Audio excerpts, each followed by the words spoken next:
I'm standing on Bow Road facing the Bow Bells pub. The sound of traffic here is overwhelming. Now a major road out of London, its huge scale represents the development of the area. A pub has stood here since the 1860s. The Bow Bells pub has a pearly king as its sign, and poems relating to the pearly tradition on the walls. Pearly kings and queens are a folkloric tradition specific to London, which evolved in the eastern boroughs.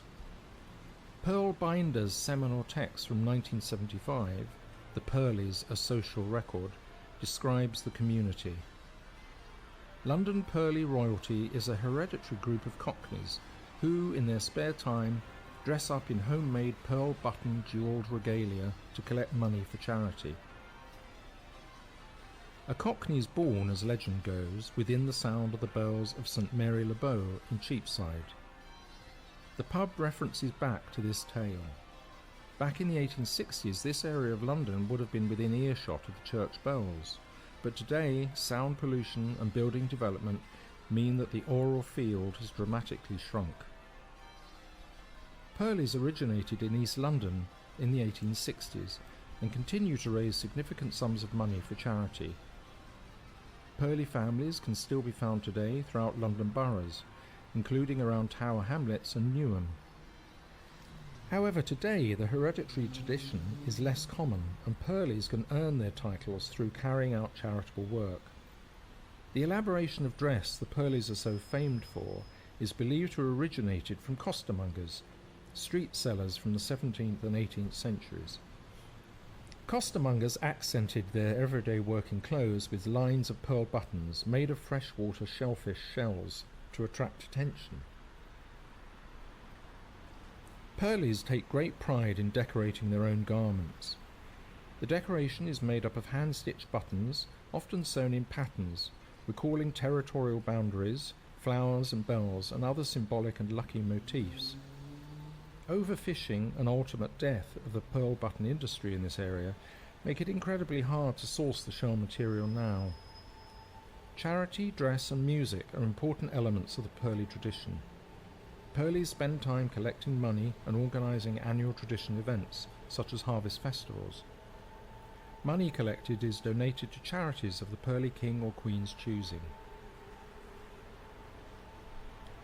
The idea of royalty within the Pearly tradition has been attributed to different things, including being inspired by the Lord of Misrule, an ancient figure of folklore that sees revelry and disorder reign, as well as acts of patriotism and allegiance to the constitutional royalty.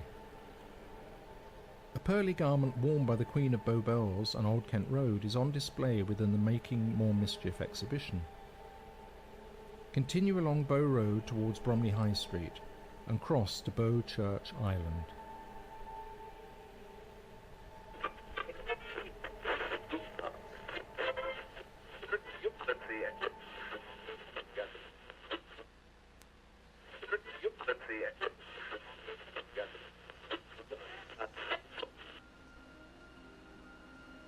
And we all supported Sylvia in any meeting she went to. She was at, you know. And the first turnout ever I went to was in Bow Bells after I'd met her there. And I was really terrified because I never imagined it like it. I'm standing on Roman Road with my back to the old library building. I can see a To Let sign to my left on the side of the Victorian building. To my right, the Market Road continues with number 576 in the distance.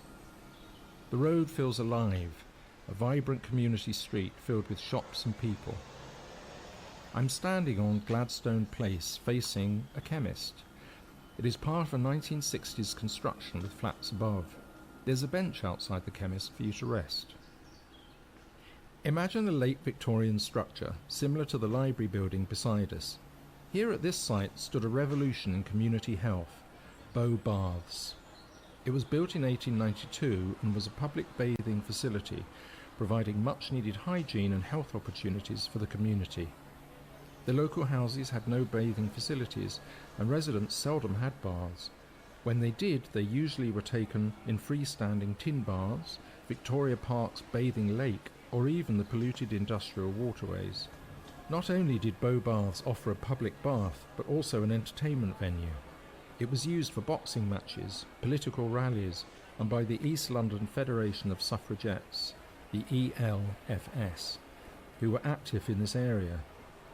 Led by Sylvia Pankhurst, who moved to East London in 1914, the ELFS worked with the deeply impoverished community in numerous ways, such as building a toy factory, making and repurposing clothing for the community, as well as offering a canteen selling affordable food to women and children.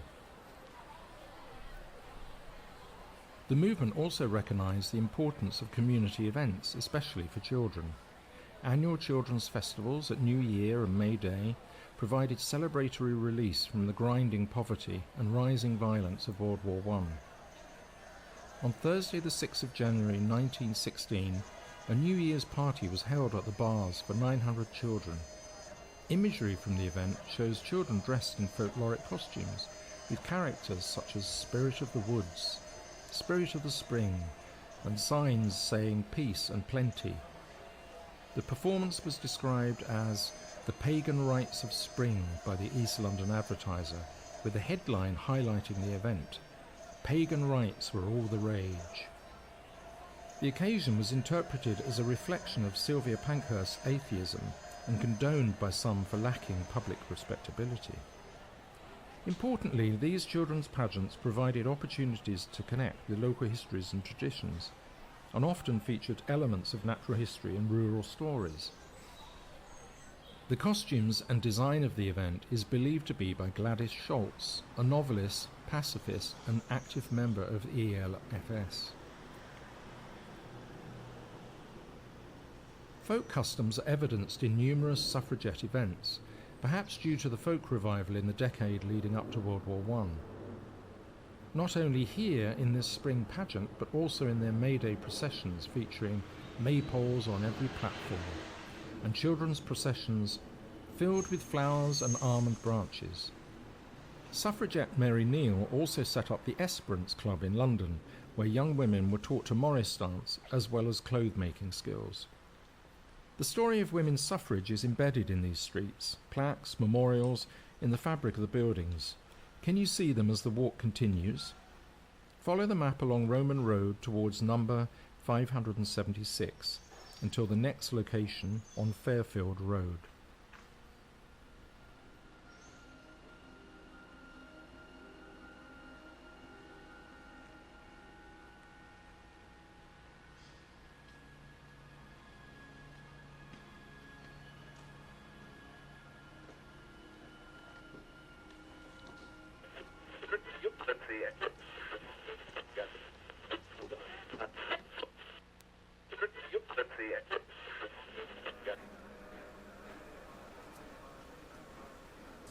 People can't really paint them up the way that I say we do, or my family did, and I still do that today. I paint jugs up, and I think that's sad when, you know, they used to paint the flowers on the side.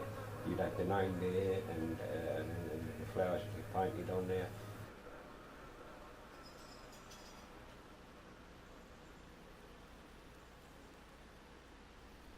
I'm standing on White Post Lane, the steel plate bridge, which crosses over Hackney Cut. It was built between 1899 and 1901. The bridge signals the area's industrial past and is now covered in graffiti. I'm looking over the side of the bridge at the tranquility of the canal, towards the Olympic Park's large red ArcelorMittal orbit structure.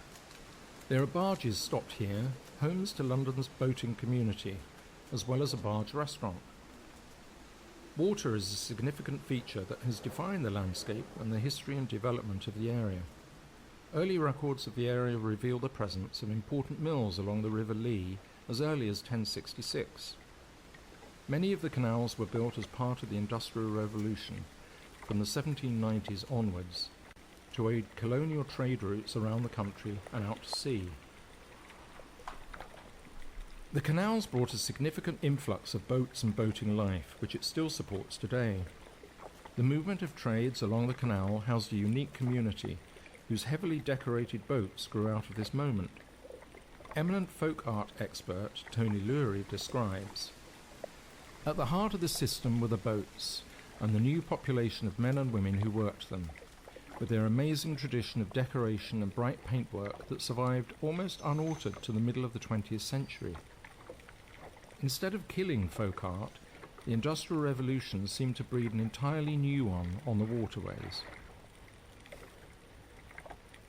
The decoration is broadly known as roses and castles, and features brightly coloured hand-painted stylised flowers and romantic landscape scenes.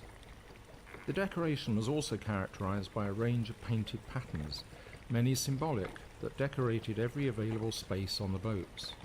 It included flags, good luck hearts, stripes, patterns of diamonds and swathes of flowers. Can you see traces of the traditional decoration on the boats below?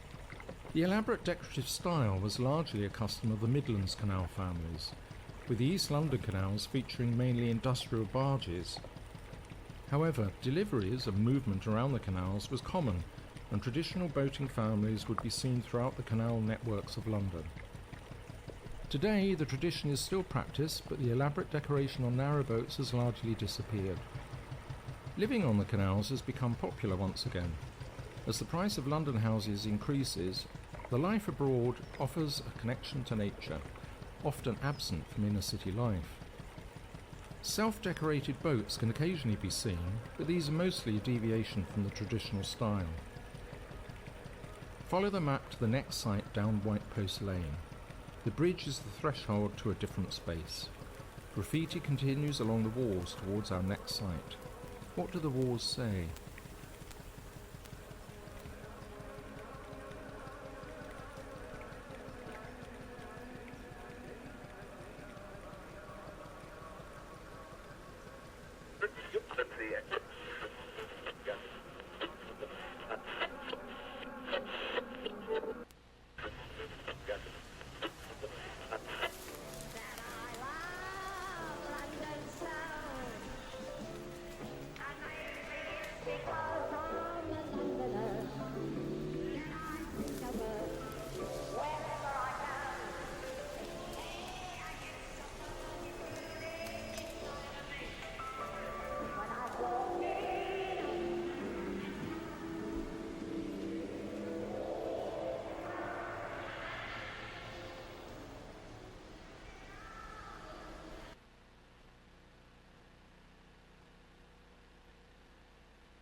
is it 1416 or something? 1488 is it? 1448, there you go.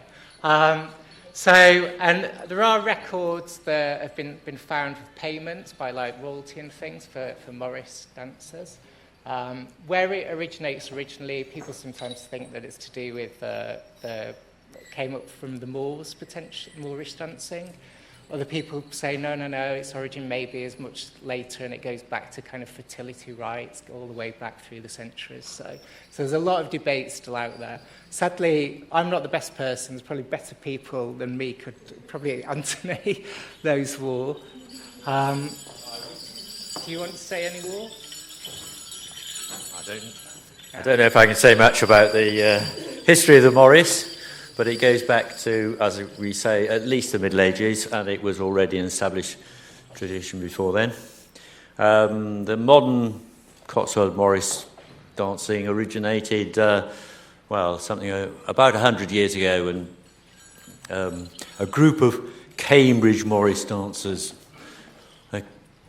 students decided to go and practice the Morris out in the original areas of the Cotswolds, and they became the travelling Morris, and they based their dancing on notes put together by a gentleman called Cecil Sharp, who is made famous by the English Folk Dance and Song Society, with their headquarters named after him in Camden. And he originally came across the Morris on Boxing Day in 1899, I think, at Headington Quarry, where a band of the old Morris dancers were putting on a show in the middle of out of season to raise some money. And he... I'm going to tell you. Okay. Just because I know you want to see us dance rather than have a history. So I'll let Northwest... Oh, do you want to say something about Northwest? What they haven't mentioned is Northwest Morris started in the Industrial Revolution. So imagine we're mill girls and we're going to dance for you now.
Ladies and gentlemen, our next dance is going to be a dance called Balance Ball, which is a field hand dance.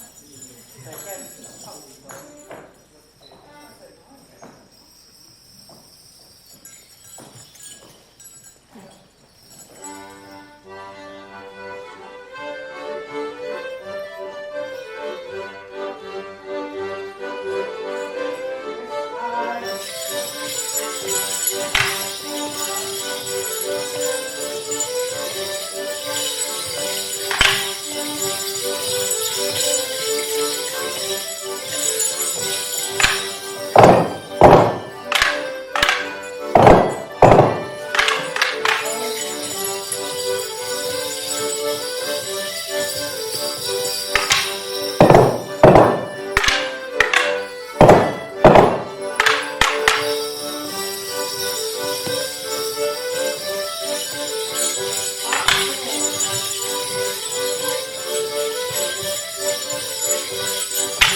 So our next dance is going to be Valentine, which is another field town dance.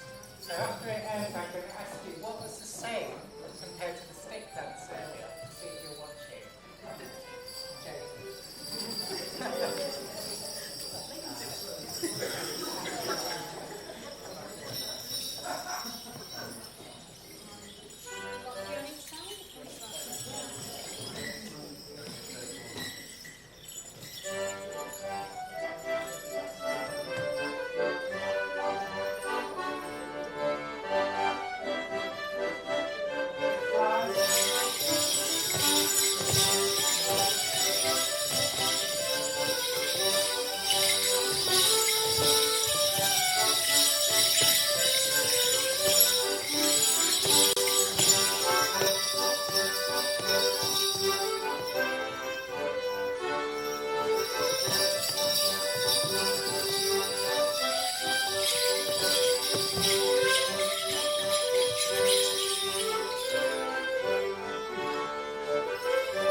So I think you could probably all do with a breather and a pint, probably. Thank you so much to our amazing London sides. Thank you.